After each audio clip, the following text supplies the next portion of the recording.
Hi, my sweets. Welcome back. Before we get into today's episode, first of all, I'm very excited about this guest, Em. She talks about needling, artistic cutting. She dives into the psychology of being on both sides of this spectrum of masochism as well as sadism. And it's just a fascinating episode. She's very knowledgeable about this subject, and we've never covered these topics before. So I'm very excited about that. But I did want to apologize before we get into the episode that there are some inconsistencies. We had to stop filming at one point. I had to separate our dogs. She brought her service animal with her, and our baby girls were just getting very rambunctious throughout the episode. So I'm sorry about that. You might not even notice, but I just wanted to let you know that I apologize for those cuts that I'm going to have to make, and probably editing out some dog chewing noises and barking throughout. But I appreciate you guys. Thanks for coming back week after week, and get ready to enjoy this adventure of needling and cutting and so much juicy topics. Enjoy. Welcome to Sweet Release Podcast with me, Barbie Jean.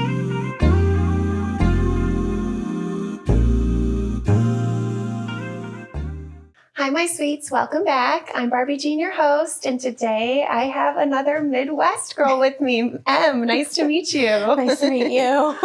I know you live here, but I just found out that you're from Michigan, and I'm from Illinois, Chicago area. Oh, yeah. So yeah, I have family in Michigan. Mm-hmm. Oh, yeah. Okay. So I've always been, I don't know, I feel like I always gravitate towards that Midwest energy. It's so different than LA and the South, I'm learning. Language.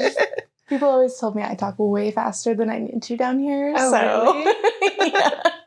I love it. And we also have your dog with us today. She's being very sweet. But I'm excited you're here. Thanks for being here. And this is your first kind of time you've done something like this. I appreciate you. Yeah. So I'm excited to be here, and we'll see where it takes us. Yeah. I kind of wanted to start, one of the main things that drew me to you initially is the fact that you are super into masochism, but you're also into like topping and being on that other side. I don't know. Maybe let's start with a kind of a story, or if was a time kind of in your younger years that kind of opened the door to you enjoying pain a little bit, or. Yeah. You may need a trigger warning for this. When I grew up, my lifestyle was very different. I was very active as a child. I didn't have a lot of downtime. It was just kind of push, push, push, very athletic. I powerlifted, I swam. It was nonstop for me. Push through the pain, push through your brain, push through everything that your whole body's telling you, and just do the thing that needs done. So when I kind of got out on my own, it shifted for me, and I was like, okay, I no longer have to cause myself pain, but now I feel like I'm missing it. Mm-hmm. And that kind of started my road.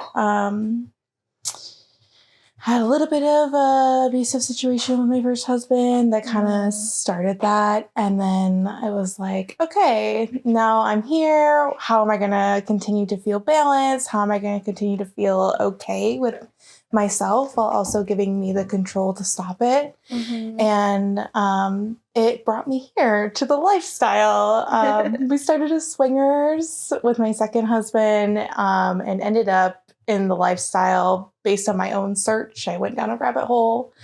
I purely bottomed.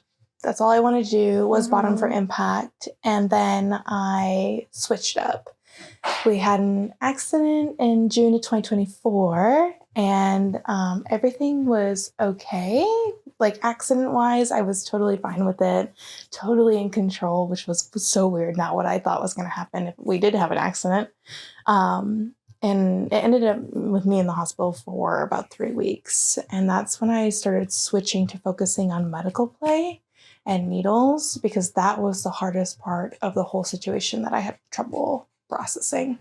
From bottoming, getting in the lifestyle, and all the way to now topping, it's almost been a year and a half now. So, yeah.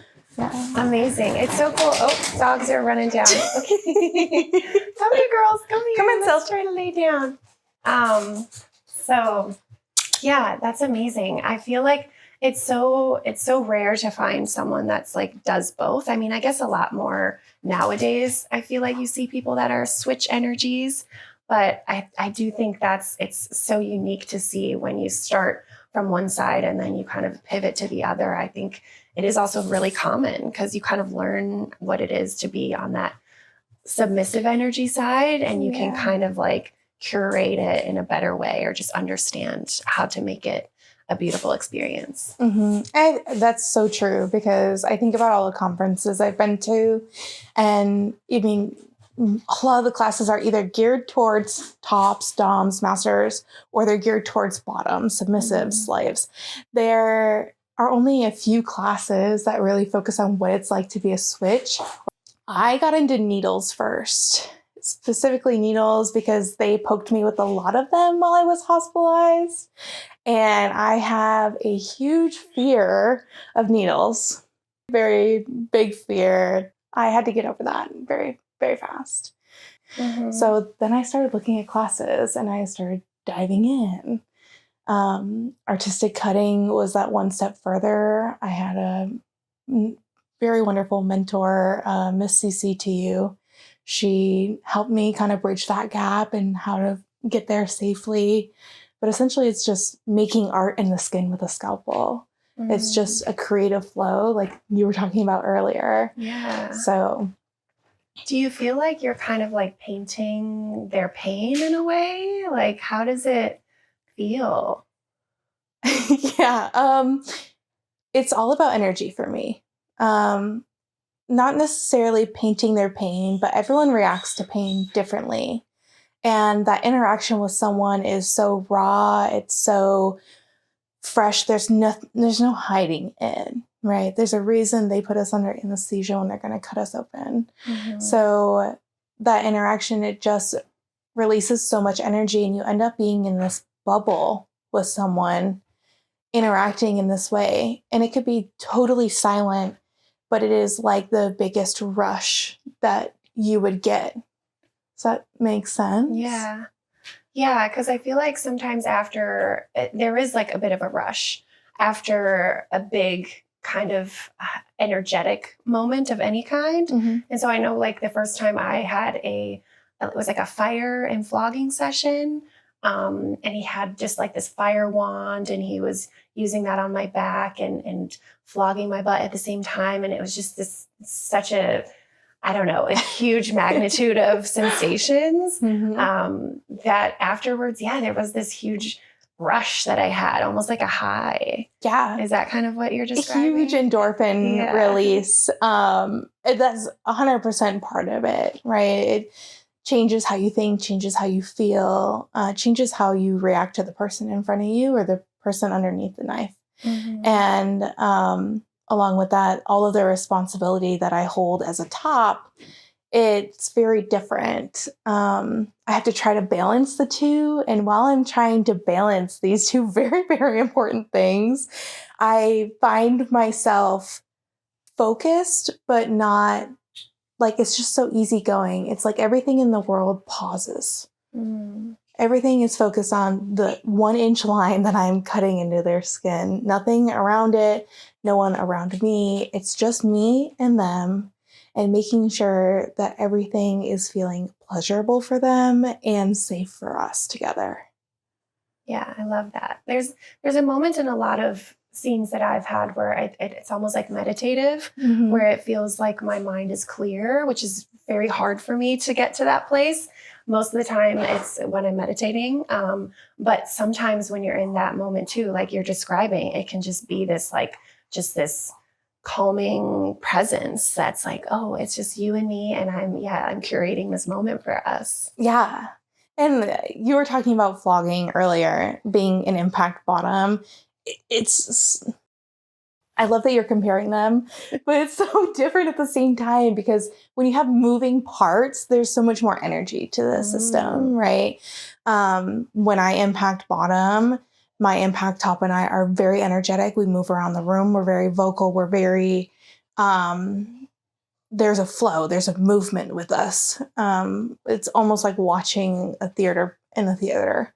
But when I'm doing a cutting scene or a needle scene or staples or whatever I'm about to do as a top, we're sitting, we're not moving. Oh, We're interesting. very, like, you're listening to the breath of the person in front of you. It's so very low level energy, but also, does that make sense? Yeah, it's like, yeah, it does make sense. In sync. In sync, yeah. Have you ever done it on the other end, or I mean, because it's cool to hear that too from your accident that was like, traumatic, but you've used it to kind of gain that power in a way. Yeah. And heal. I think a lot of people have taken that step. Like, sometimes the reason we're here is because we have something that we haven't dealt with. Yeah. And this is the way we deal with it. We just exist in that situation and try to make it controllable for ourselves. Mm-hmm. I have bottomed for both needles and cutting. I taught my partner how to do it on me. So that's a little bit different than just bottoming. But I'm a very active bottom when I do those things. I talk a lot. I want to know that you know what you're doing. And that's my way of soothing my anxiety still, because at some underlying level, I still have that fear of like, what's going to happen to me when they stab me? What's going to happen to me when they cut me, right? Like, oh my God. That's fun though, right? It is, because when you're done, you get to look at not only a beautiful product, but you have this renewed sense of trust for the person that you did it with, like in yourself, because you were like, oh my God, can I do this? Am I going to be okay? Am I going to be safe? Am I going to panic? Or am I not? Most of the time you don't. And then it's like, oh yeah, I can do this. I can make this work. Yeah. I am very together. So that's a nice part of it too, challenging yourself. Yeah, it's putting yourself in, like we talked about, that edge, giving yourself kind of this edgy experience and realizing that, yeah, you can push your edges, you can experience these different sensations or emotions and learn and grow through it. Yeah. Sensations are a big thing for everyone. Have you done anything other than flogging? Yeah, I've done like crop spanking. Like, are you talking about impact play in general? Sure. Anything in general, yeah. Right? I mean, I've definitely dove into the kinky community a lot when I was living in LA, and the swinger community. But electro play, fire play, I've never done any needling or anything that like bruises me or creates a mark is not my favorite thing. I mean, I've had some bruises, but yeah, the idea that you love the way it like you create this like art on the body, it's fascinating to me. Because I don't have tattoos, but I just think my skin is precious, but yeah, for sure. But there's gotta be, there's a beauty in creating something, and then like the emotions that happened with the scene. I'm sure there's so many layers to it. So many layers, and you don't really unpack them until you are like 3 days later. Totally. And I mean, I do a lot of this as pickup play. I'll do pickup play needle scenes at conferences. People I don't really know, people I don't like have a good background with, haven't vetted.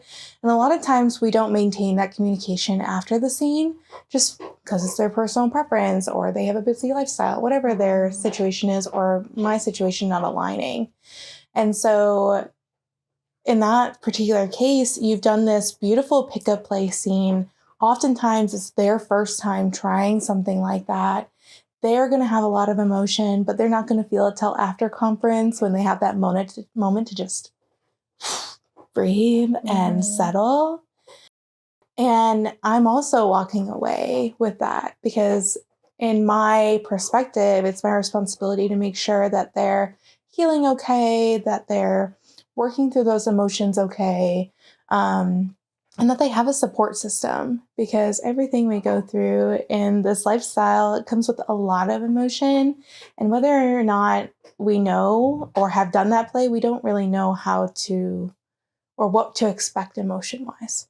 We don't know what's going to come up for us in the end or anything like that, especially with a new top, a new bottom, a new play style. Yeah. Do you have any advice for how to kind of digest everything, because it's true. Sometimes it doesn't come to you days later or weeks later, but after anything like that, I always think it's important to encourage people to think about it, not just let it, digest on your body, but really like think about it. Yeah. That's a good question. And being a therapist, I should know this. But the way I do it is I hate journaling. That's always my number one recommendation as a therapist. It's like, journal your thoughts. I say that too. But I don't. Okay. It's not for everyone. I listen to a lot of music, and there are certain types of music that vibe with me depending on how I'm feeling. And I'll often search for that one song that kind of resonates with me and I can actually feel in my skin. And then I kind of just write it down, listen to it a few times, and then I'll come back to it when I'm in a better state of mind and be like, why do I think this was resonating with me then? Like, then I have that time to process and I have like a touchstone for me to come back to that moment with how I was feeling through music. I love that. That's the easiest way that I can find, right? Everyone's going to have their own situation. People who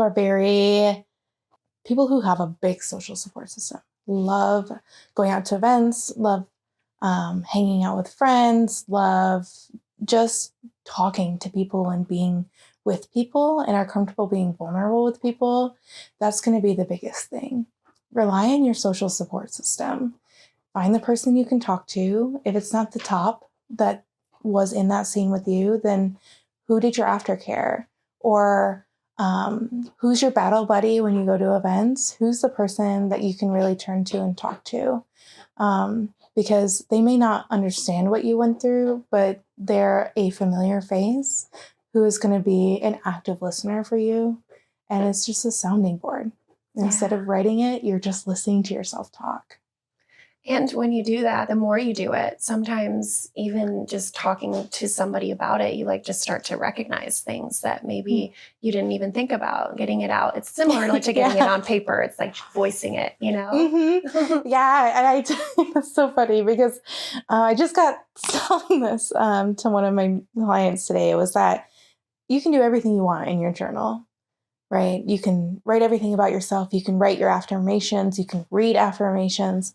But until you say them out loud, look at yourself in the mirror and say them out loud, you're not really going to feel a difference. The first time you say it out loud in the mirror, you're going to be like, ew, that was awful. But then you get familiar with it. And you're now having this open dialogue with yourself where things become more clear. You start listening to yourself more. You start being more aware of your physical sensations. And all of those start building together now. Oh, I'm now recognizing this point. And it's maybe connected to this point over here. And maybe I should talk more about that with someone that I know and trust. Yeah. Yeah, I love that. And, you mentioned you're a therapist. Is there do you gravitate towards the psychology behind kink at all, or feel like there's... That's mostly what I teach on. Most of my class list is the psychology behind kink and how we interact together. A lot of neurodivergence. Why do we have trouble communicating? Why do we get burnout? Why do we get drop in frenzy so easy? A lot of those things come up in what I teach. Furthermore, it's also been such a deep passion of mine that I've been chasing it for about 4 years now, trying to study it, trying to research it. I'm actually starting my master's program at UMN, Professional Studies in Sexual Health, which is essentially sex therapy, reproductive, kink-based, gender identity and fluidity, all of those things meshed together to understand how that makes us who we are. So yeah, that's a long answer to the short one, but yeah. Yeah, I've done some guest speaking at some human sexuality courses in the last few semesters and on the chapter on sexual variance. And it's so fun to come in and give my perspective on what just the various ways that you can explore your sexual kind of blueprint in a way, and just kind of giving the students a idea that it's not a one size fits all approach. I think like our generation or some of the older generations, we were just taught that it was this one way. And I think the younger generations we're starting to realize that there's non-monogamy. There's these fetishes and kinks and things that you can explore to find more about yourself. So it's cool that you're able to like do that in school too now. Yeah. That still 100% exists for me. Right. Yeah. I grew up in a family that is very conservative. They're not super religious, but it's monogamy or it's not, and it's not the right way. And you're either a man or a woman, or it's not the right way. Mm-hmm. And I still feel a lot of that pressure, even though I don't exist in those two options. And so I think it's just so important for people to realize that even though our generation is becoming more fluent with it, recognizing that it's an option, we're still getting a lot of pressure from the people we grew up with, the small town, your parents, your grandparents, whatever it is. Sorry. Whatever it is, that's really putting social pressure. We're in South Carolina. We're in the Bible Belt. The amount of taboo that comes with this topic alone is insane. Yeah. I was in psychology. I've been in psychology for a very long time. When I went to do my first research project, they told me that I wasn't able to study ethical non-monogamy and just life satisfaction together because they didn't want their name on such a project. So it infiltrates everywhere. People have opinions about the things, and they're very strong in this general area, in our family tree. It's just everywhere. Mm-hmm. Yeah, I've been more cautious to share even, in LA, people would ask like, what do you like to do? Or what do you do kind of thing? And I would always say, I have this sex positive podcast and brand. And here I just say it's more empowerment, connection. I use words that are a little bit more broad. I'm just naturally kind of doing that just because I do know that it's maybe a little bit more opinionated or, it's like the Bible Belt and there's just a little bit different views from where I was and where I started this thing. People are going to be way more comfortable with the empowerment connection language, even though we're covering the same topic, exactly, right? Than talking about an orgasm or kink or any other relationship style other than monogamy. Yeah. That's just how it is. And as much as I hate it, it's like, okay, this is where we're at. So here we are. Yeah. Yeah. Have you, has there been experiences for you that have made you feel more empowered now that we're on like the subject, or even kinky sessions that have kind of opened a door for you to feel just like to love yourself more? Yeah. I think my biggest transition with kind of putting words to who I was and what I wanted to do with my life, with that part of me, was when I went into graduate school. My graduate professor, honestly, all of them were very open. They wanted to talk about it. They wanted to know about it. They were like, oh my gosh, there's nothing out here for clinicians that talk about your experience, and we want to know how to help you. And that's when I started like being able to put words to it and trying to understand how that made me different and the same as anyone else. So that had been super enlightening. They let me teach on it. They let me talk about it. They let me research it. And that's when I started putting the pieces together. My whole psychology interest stemmed from being diagnosed. Mm-hmm. So otherwise, I probably would have gone into math or engineering, something like that. And now I'm here because of my own experience. So I'm just letting my own experience in kink and my desires and what I want out of a relationship carry me with my passion through my career. Oh, I love that. Yeah. So when you say like neurodivergence or being diagnosed, like how does that connect to kink for you? Oh, everyone here has something going on. Yeah. Whether you are self-diagnosed or you've been professionally diagnosed, someone has something going on that can be explained through some sort of neurodivergent language, and that resonates with them. So not only do I have this like whole kinky community that loves this, but they're also neurodivergent as fuck. Excuse me. And they are fully supportive of that. They want to support you. They want to listen to you. We are like, I've really been doing this and struggling with this. Oh, I did that. I've been doing that. This is what I did. And now it's like a huge support system. It's community in like every aspect that we would mean community. I love that. Yeah. It's true. I mean, I think that's the biggest part of the lifestyle or kink is finding these like-minded individuals that make you feel like you're not alone, And it's like, oh, wait, you're doing this thing? And I've been like secretly hiding the fact that I like this thing. Now I can like explore it too, Yep. Yeah.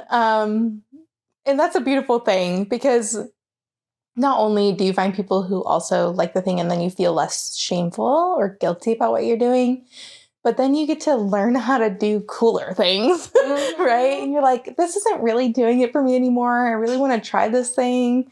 And now I have this resource to teach me how to do it safely. Yeah. Because I don't know if you've ever tried to Google something like fire play or needles, but they're not going to teach you how to do that. Yeah. So there's a lot of misconceptions out there too. I mean, the first time you look up any sort of, anything kind of in the BDSM world, it's like there'll be, blogs or things just kind of saying not what it is. It's like 50 Shades of Grey. Oh, yeah, I know. 50 Shades of Grey was not kink in any way, shape, or form. There was no consent there. Like, yeah. It was a bad display. So bad. And there are plenty of other movies out there. There's blogs out there that picture it that way. They have the cringy photographs of like the handcuffs and the chains and they're in black and like very sexy images when kink for me is like, yes, it's sexy, it's hot, but it's not just that anymore. It's a community of people. These are my friends. These are the people I rely on when shit gets real. And just the way media portrays it just gives it such a bad name and it just contributes to the overall taboo. It's why you can't say, oh, I host a podcast on sexuality. Like, that is the reason why. Yeah, no, it's true. Even, needling and I feel like artistic cutting and that has, I remember going to this dungeon and I saw someone getting stapled and I was just like, oh my God, like, and it was just kind of like sexy and taboo, but also I was just like, gosh, I just can't even imagine doing that, Yeah. But it's definitely something. I've even had someone on the podcast talk about knife play and how they're interested in that or have this fantasy of that. Yeah. And so it's just kind of taking it to the next level, I feel like. For sure. Like, the impact, the wax play we do, that's taboo. Right. And then there's like, once you get into it and once you're settled and then you see someone doing this crazy thing over here, you're like, oh, what am I going to do with that? Yeah. I'm so interested, but also like, should I be interested? What am I going to do with this? Right. And further contributing to that is a lot of dungeon spaces don't allow blood play. So things that I am interested in doing, sometimes I can't do in a public situation for the health and safety of others. You only see players who are well experienced because that's who the host trusts to do it. You never see people who are starting out. You never see people who are learning. So it makes it even more difficult to get into the situation. Yeah. I'm curious, do people like bottoms that you're topping, do most people have a certain area that they want to explore this type of play or is it differ? Can you define area? Well, when I think of like spot that I would be comfortable with, it's like meaty spots like my butt or maybe my like the boobs in a way, like I like pinching sometimes or, those are areas where I can take the most pain, I suppose. So is that kind of areas or is it more like genital regions or does it just depend on the person? So if I'm going to do a needle scene or any type of blood scene with a new bottom, it's going to be in a meaty spot that sees the sun. I want thicker skin the first time around. I don't want anything important to be close to the skin. Mm-hmm. I want to stay away from your tattoos, from your artwork, because just in case you heal and it distorts them, I don't want that to be your experience, right? So I'll do it on the back. I'll do it on the butt, on the thighs. I'll do it on the chest if you have good skin there. Sometimes if you're really firm, it doesn't work quite as well because I have to manipulate the skin a little bit more, which can be uncomfortable. Mm. So Interesting. it depends. Some people do them in the arm if they want like one or two just to feel how it feels because they're used to things being done in the arm. I love that. Yeah, I'm just so curious about it. So Yeah. I'm glad you could shine some light on it today. It's so fascinating. Do you have a favorite scene that either you've curated or one that you've experienced maybe on the other side that you could share with us? My favorite scene of all time with needles in particular was I did this chest bouquet on my girlfriend, and it was 32 needles ranging from 23 gauge all the way up to 16 gauge. And we had glued fake flowers into the hubcaps. Oh, wow. So this chest piece was a full floral bouquet, like across up her to her shoulders and down her center. And like, it was beautiful on her. She has this long black hair and it was just so complimentary. The sun was beautiful that day. And it was just a wonderful thing to plan with her because it takes time. I need her help to situate it. We have to transfer templates. It's a whole bunch of like hard work to put it together. So that connection wasn't just for the 30 minutes it takes me to walk through a basic scene. It was for a few days. Yeah. And that's long lasting.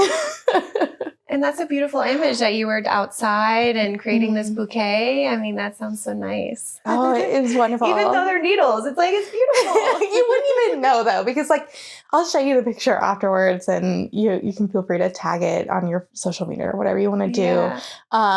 But it's beautiful. And it's like in this, not really a vulnerable space, but a difficult space because up here on the chest is very close to your bone. Mm-hmm. So it's hard and it hurts because you have nerves there. Yeah. So it's a lot of paying attention, watching breath work, counting. It's just, and to see them glow when they look at themselves in their picture and they're like, oh my God, I want to take so many pictures with this.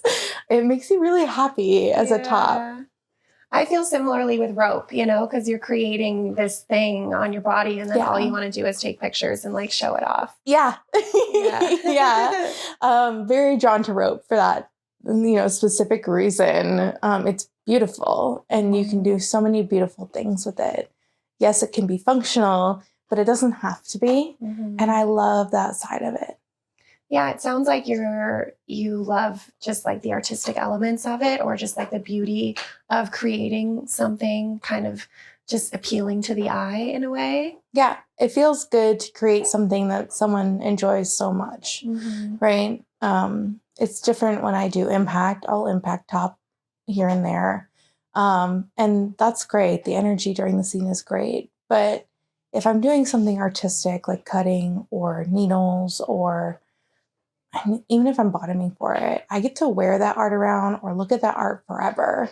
It never goes away. I don't, that feeling doesn't go away. I can look at the image and feel that exact moment of how they felt. It just burns deeper into me. Oh, I love that. It's beautiful. I love it.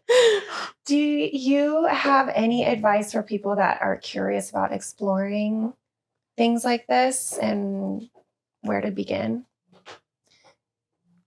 Don't do it. Don't do it. No, just kidding. Find someone who is knowledgeable. Yeah. Okay.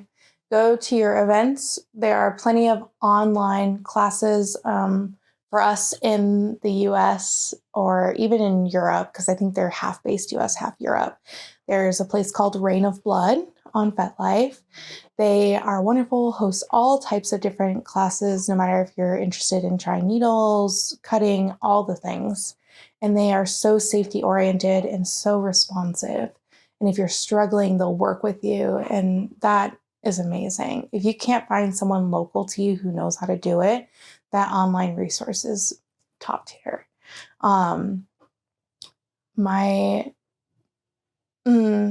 It's so much better to have someone in person, right? Because they can watch you do it. They can talk you through it. They can problem solve with you.